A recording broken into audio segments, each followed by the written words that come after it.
राणीची बाग जी वीरमाता जिजाबाई भोसले उद्यान व प्राणसंग्रहालय म्हणून ओळखली जाते, ही मुंबईतली एक प्रसिद्ध उद्यान आहे। येथे विविध प्रकारचे प्राणी, पक्षी, वनस्पती आणि झाडे आहेत।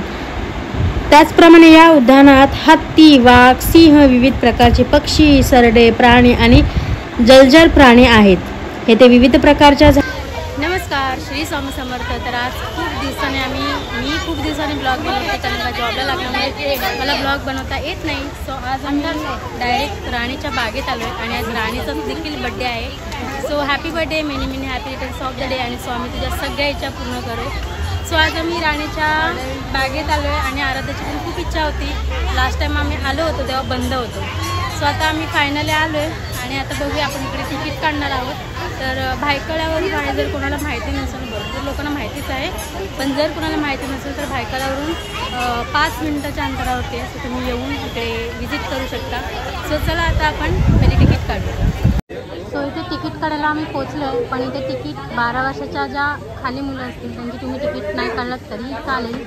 सो आम्ही आता इथे दोघींचीच तिकीट काढणार आहोत। इथे आराध्याची तिकीट काढायची नव्हती आणि लकीली आज शुक्रवार आहे, फक्त शुक्रवारी तिकीट काढायची नाही आहे मुलांची जे 12 वर्षाच्या खाली आणि 12 वर्षाच्या वरती जर असतील तर तुम्हाला काढावी लागेल। सो आम्ही इथे तिकीट काढून झालं। इथे बॉटलचं बघू शकता, काहीतरी एक प्रयोग केलेला आहे आणि आता आपण इथून आतमध्ये एंट्री करणार आहोत। सो आपल्याला इथून आतमध्ये एंट्री करायची आहे आणि 1 मेला बहुतेक ही मूवी रिलीज होणार आहे। आता थांबायचं नाही, तर तुम्ही जा, आम्ही बघू, ट्राय करू नक्कीच। सो आपण चाललो आता आतमध्ये। इथे आतमध्ये एंट्री करताना तुम्ही पाण्याची बॉटल घेऊन जाऊ नका, कारण का प्लॅस्टिक इथे अलाव नाही आहे। आतमध्ये एंट्री केल्याच असं वाटत होतं जणू की आपण बाहेरगावी चालू आहे, एवढं भारी वाटत होतं आणि एवढं प्रसन्न वाटत होतं। आणि इथे आपल्याला फूड कॉर्नर पण आहे, आपण चाललो आता आतमध्ये। हा जो तुम्ही बघताय खूप जुन्या काळातला तोफ आहे, ह्याला तोफ बोललं जातं। तुम्हाला अजून काय माहीत असेल तर तुम्ही नक्की मला सांगा। त्यानंतर आपल्या इथे पेंग्विन देखील आहेत, जे बाहेरगावातल्या देशामधले जे आहेत ते पेंग्विन देखील आहेत त्याच्यामध्ये।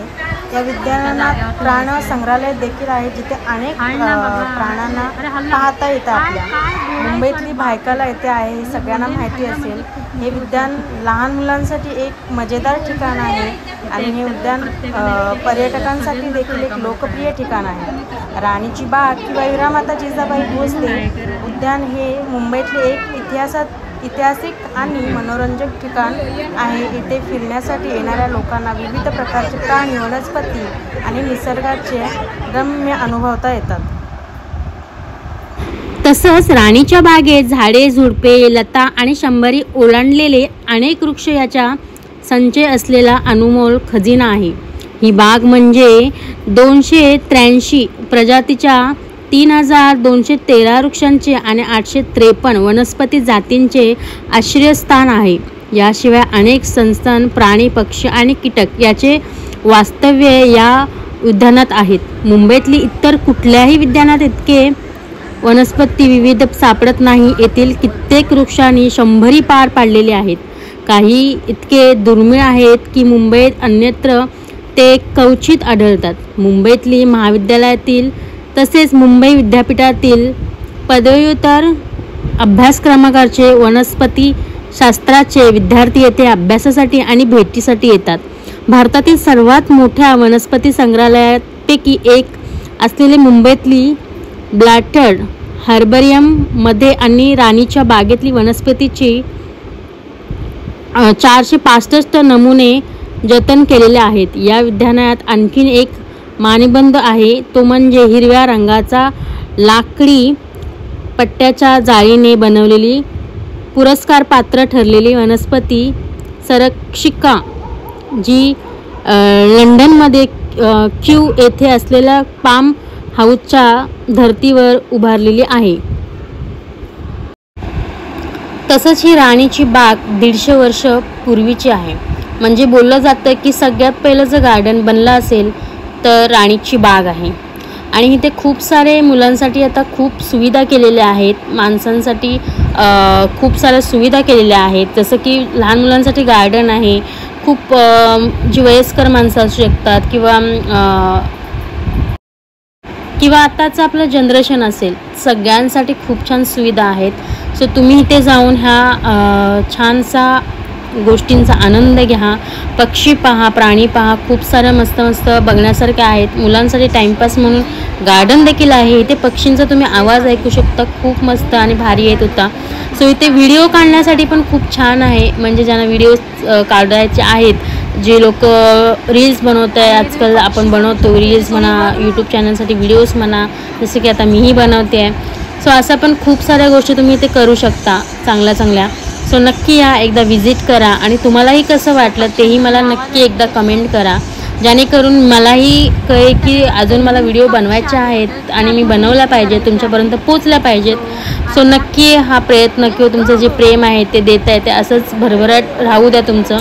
आणि हे पेंग्विन तुम्ही बघू शकता, हे बाहेरगावचे आहेत, हे कायमचे बर्फामध्येच असतात. यांना बर्फांशिवाय म्हणून AC लावलेली आहे आणि ते बघू शकता कंटिन्यू पाण्यामध्ये आहेत. सो असं काहीतरी एक छानसं बघायला मिळतं आहे आपल्याला. सो तुम्ही नक्की जा आणि थँक्यू सो मच.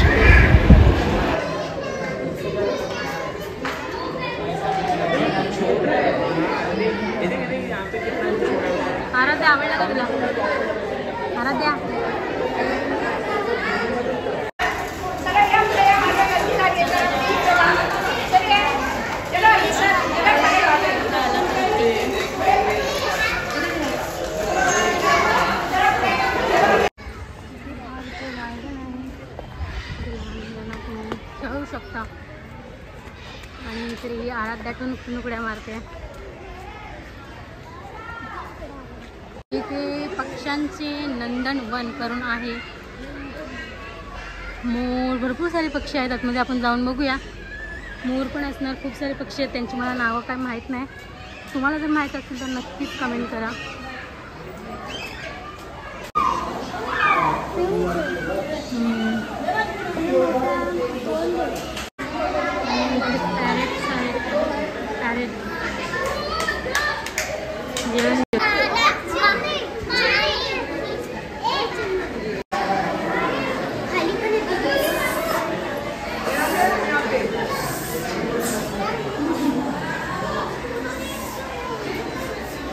अशा प्रकारे मी त्यांना माझ्यासाठी बनवलं, खूप छान पद्धतीने बनवलं.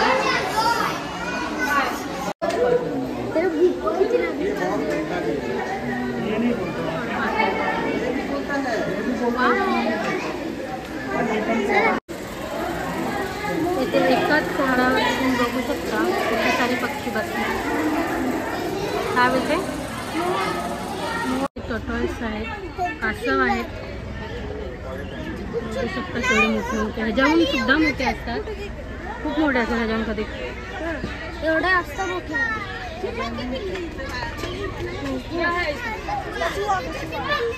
आता इथे आपण मगर मतलब क्रोकोडाईल बघायला चाललोय आतमध्ये.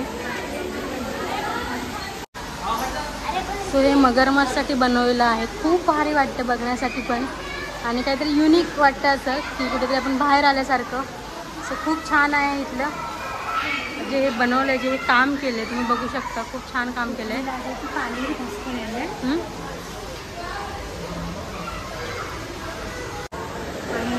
त्यानंतर आम्ही पोचलो घरी, फ्रेश वगैरे होऊन. राणीचा बड्डे होता म्हणून आम्ही गेलो हॉटेलला जेवायला.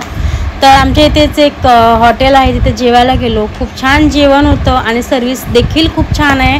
द्वारका हॉटेल करून आहे विरारला, नालासोपारामध्ये. सो नक्की या इकडे व्हिजिट करा आणि कसा व्हिडिओ वाटला तर नक्की सांगा. श्री स्वामी समर्थ.